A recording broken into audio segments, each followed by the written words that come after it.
నమస్తే అండి. నమస్తే సార్. మీ పేరండి? నా పేరు శివానాయక్ సార్. ఎక్కడి నుంచి చూస్తున్నారు? మేము కుప్పం నుంచి వచ్చినాం సార్. చిత్తూరు జిల్లా మాది. కుప్పం నియోజకవర్గం నుంచి వచ్చినాం సార్. మీ సమస్య ఏంటండి? సార్ మా అమ్మ హెల్త్ బాగాలేక చనిపోయింది సార్. మా అమ్మ కోసం నేను చాలా అప్పులు అయిపోయినా సార్. ఈఎంఐలో కూడా అప్పులు చేసినాను. బజాజ్ ఫైనాన్స్ లో కానీ, ఆర్బిఎల్ బ్యాంక్ లో కానీ, హెచ్డిఎఫ్సి క్రెడిట్ కార్డ్ లో కానీ, మళ్ళీ ఎస్బీఐ క్రెడిట్ కార్డ్ లో కానీ, మళ్ళీ హెచ్డిఎఫ్సి జంబో లోన్ లో కొంత అమౌంట్ లో తీసి నేను మా అమ్మకి చూపించుకున్నాను సార్. చూపిస్తే ఆమె బతకలేదు. ఆమెకి లివర్ క్యాన్సర్ వచ్చింది. లివర్ క్యాన్సర్ వచ్చి ఆమె చనిపోయింది. చనిపోయి 2-3 months అవుతా ఉంది. ఇప్పుడు నాకు ఆర్థికంగా చాలా ఇబ్బందిగా ఉంది సార్. ఇంకొక విషయం ఏమంటే, ఊర్లో కూడా కొంత అప్పు అయిపోయినా నేను చాలా అప్పు కట్టలేక చాలా ఇబ్బంది అవస్థలు పడుతున్నాను. నాకు ఏదైనా గవర్నమెంట్ ద్వారా కానీ, నాకు ఏదైనా గవర్నమెంట్ జాబ్, బ్యాక్లాగ్ పోస్ట్ అలాంటివి ఏదైనా పోస్ట్ ఇప్పిస్తే నా అప్పులు నేను మెల్లిమెల్లిగా తీర్చుకుంటాను.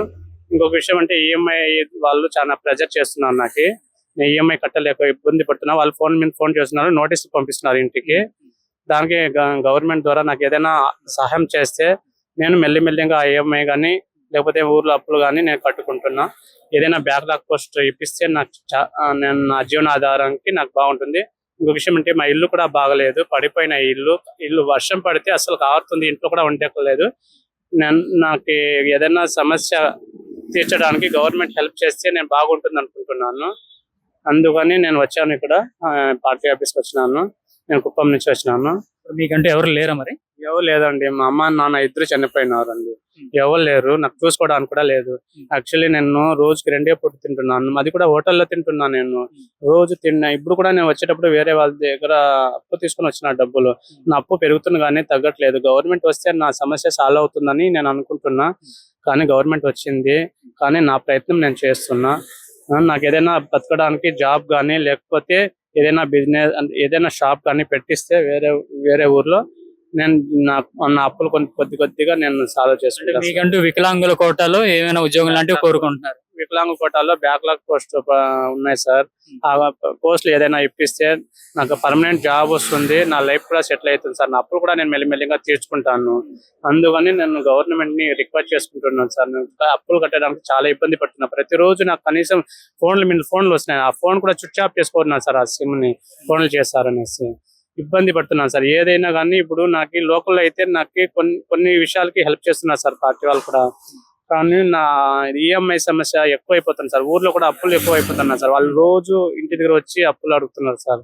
నాకు తీర్చడానికి ఏది ప్రాబ్లం, నాకు తీర్చడానికి ఇబ్బందిగా ఉంది సార్. నేను ఇప్పుడు నా పెన్షన్ డబ్బులే నేను వాళ్ళకి ఇవ్వాల్సి వస్తుంది సార్. నేను కూలి పని చేసే కూడా అయ్యలేదు. అంటే మీకు ప్రస్తుతానికి జీవనాధారం వేరే పెన్షన్ తప్ప మిగతా వేరే ఏం లేదు? పెన్షన్ తప్ప వేరే మార్గం ఏం లేదు సార్. నాది పెన్షన్ వస్తే కూడా నేను నోట్లో కూడా తినట్లేదు సార్. వచ్చినా అది వడ్డిస్తున్నాను. వడ్డీ ఇస్తే ఈఎంఐ ప్రాబ్లం అవుతుంది సార్. ఈఎంఐ కట్టలేకపోతున్నాను. 3-4 ఈఎంఐలు ఉన్నాయి సార్ దగ్గర. ఈఎంఐ కట్టలేకపోతున్నాను సార్. ఈఎంఐ వాళ్ళు ఫోన్ చేస్తున్నారు సార్. చాలా ఇబ్బందిగా ఉంది. ఇంకొకటి, మా అమ్మ చనిపోయినప్పటి నుంచి నాకు ఎక్కువ ప్రెజర్, ఎక్కువ బాధలు ఎక్కువ అయిపోయింది సార్. చూసేవాళ్ళు కూడా, బంధువులు కూడా ఎవరు లేదు సార్. నాకు అసలు ఊర్లో కూడా సార్ నేను నా పని నేను చేసుకొని ఏదో ఒక జాబ్ కోసం నేను ట్రై చేస్తున్నాను సార్. ఇంకొకటి ఏమంటే, జాబ్ ట్రై చేస్తున్నా. చాలా మంది కాంపిటీషన్ ఎక్కువ అయిపోతున్నాయి సార్. అట్లా వికలాంగులకి ఎవరు పట్టించుకోవడం లేదు సార్. ఇప్పుడు వికలాంగులు అయితేనే కొంత, ఇప్పుడు నార్మల్ క్యాండిడేట్ వాళ్ళు వచ్చి అంతా అప్లై చేసి వాళ్ళు కొట్టేస్తున్నారు సార్. ఎందుకంటే వాళ్ళ రికమెండేషన్ వీళ్ళు వచ్చి కొట్టేస్తున్నారు. అట్లా వాళ్ళకి ఎవరు సపోర్ట్ చేయట్లేదు సార్.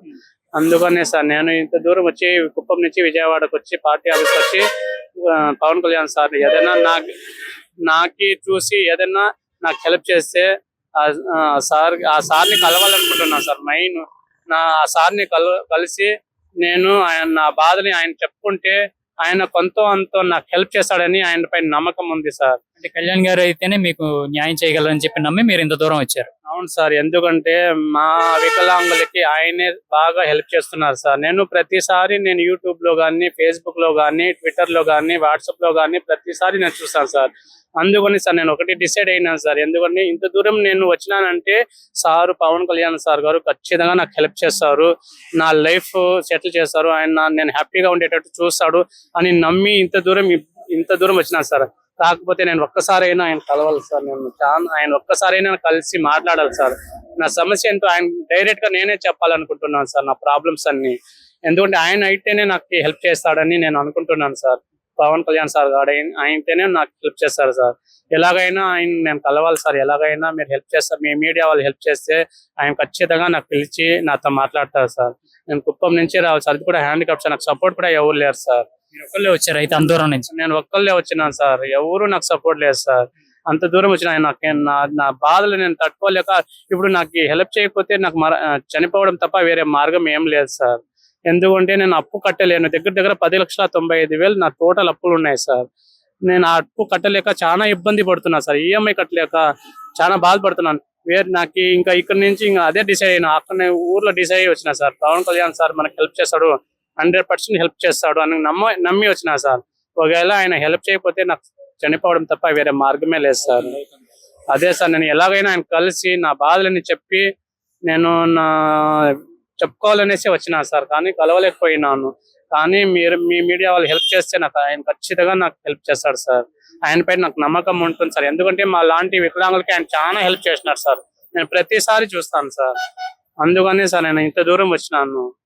ఇంకొక విషయం అంటే, నేను రోజుకి 2 పూట తింటున్నా సార్. అన్నం వేసే వాళ్ళు కూడా ఎవరు లేదు సార్ ఊర్లో. అంతా చూస్తారు కానీ చూసి చూడనట్టు వెళ్ళిపోతారు సార్. ఎందుకంటే ఇప్పుడు నాకంటూ ఇప్పుడు నేను బతికి వాళ్ళు చూపించాలని నా ప్రయత్నం నేను చేస్తున్నాను సార్. చనిపోవాలనుకుంటే ఎప్పుడో చనిపోయి ఉంటాను సార్. నేను నలుగురిలో అందరూ నన్ను చులకనగా చూసినారు సార్. నేను బతికి సాధించి చూడరా, నేను పవన్ కళ్యాణ్ సార్ నేను పోయినా నాకు హెల్ప్ చేసినాడు. నేను బతికి వాళ్ళకి నేను ఆదర్శంగా నిలవాలనుకుంటున్నాను సార్. ఎందుకంటే కొంతమంది పనికిగా తిరుగుతున్నారు సార్. నేను సాధించినాను, సార్ నాకు హెల్ప్ చేసినాడు అని ఊర్లో గొప్పగా చెప్పుకొని నేను తిరగాలనుకుంటున్నాను సార్. అందుకని సార్ సార్ని కలవాలనుకుంటున్నాను. ఒక్కసారి అయినా నాకు సార్ని కలవాలి సార్, నా బాధలు చెప్పుకోవాలి సార్. ఎందుకంటే నేను ఊర్లో కూడా ఉండలేకపోతున్నాను సార్. ఊర్లో ఉంటే ఊర్లో అప్పు ఇచ్చిన వాళ్ళు కూడా ప్రతిరోజు ఇంటి దగ్గర వస్తారు సార్. నేను ఎలా అప్పు తీయాలో నాకే అర్థం కావట్లేదు. మా అమ్మ ఉండింటేను అట్లా కొంచెం అడ్జస్ట్మెంట్ అయ్యాను సార్. ఆయన కూడా చనిపోయింది సార్. ఆయన నన్ను వదిలేసి వెళ్ళిపోయింది సార్. అనాదిగా ఉన్నాను సార్. ఇంట్లో ఎవరు చూసేవాడు కూడా ఎవరు లేదు సార్. కనీసం అమ్మాయి అడిగితే కూడా ఏదైనా పెళ్లి చేసుకుందాం అంటే అమ్మాయి కూడా ఎవరు ఇవ్వట్లేదు సార్. ఎందుకంటే వీడు హ్యాండిక్యాప్ ఉంటాడు, వీనికి ఇస్తే ఎట్లా బతుకుతాడు, వీడు ఎట్లా సాధిస్తాడని అనుకుంటున్నారు సార్. దానికొనే సార్ చెప్పి నా బాధ చెప్పి నేను ఒక స్థాయిలో ఎదిగి బాగా అందరిలో నేను బాగా కలిసి మీద మీరు నిలబడదామనుకుంటున్నాను సార్. అందుకని ఏదైనా గవర్నమెంట్ జాబ్, బ్యాక్లాగ్ పోస్ట్ కానీ, లేకపోతే నాకు ఏదైనా జీవనాధారం కానీ, నాకు నాకు అప్పులు తీర్చేస్తే చాలు సార్.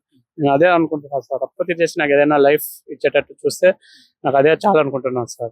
అందుకని పవన్ కళ్యాణ్ సార్ గారిని కలిసి మాట్లాడి నా బాధ చెప్పుకుంటే ఆయన నాకు కొంచెం హెల్ప్ చేస్తాడనేసి ఇంత దూరం వచ్చినాను సార్.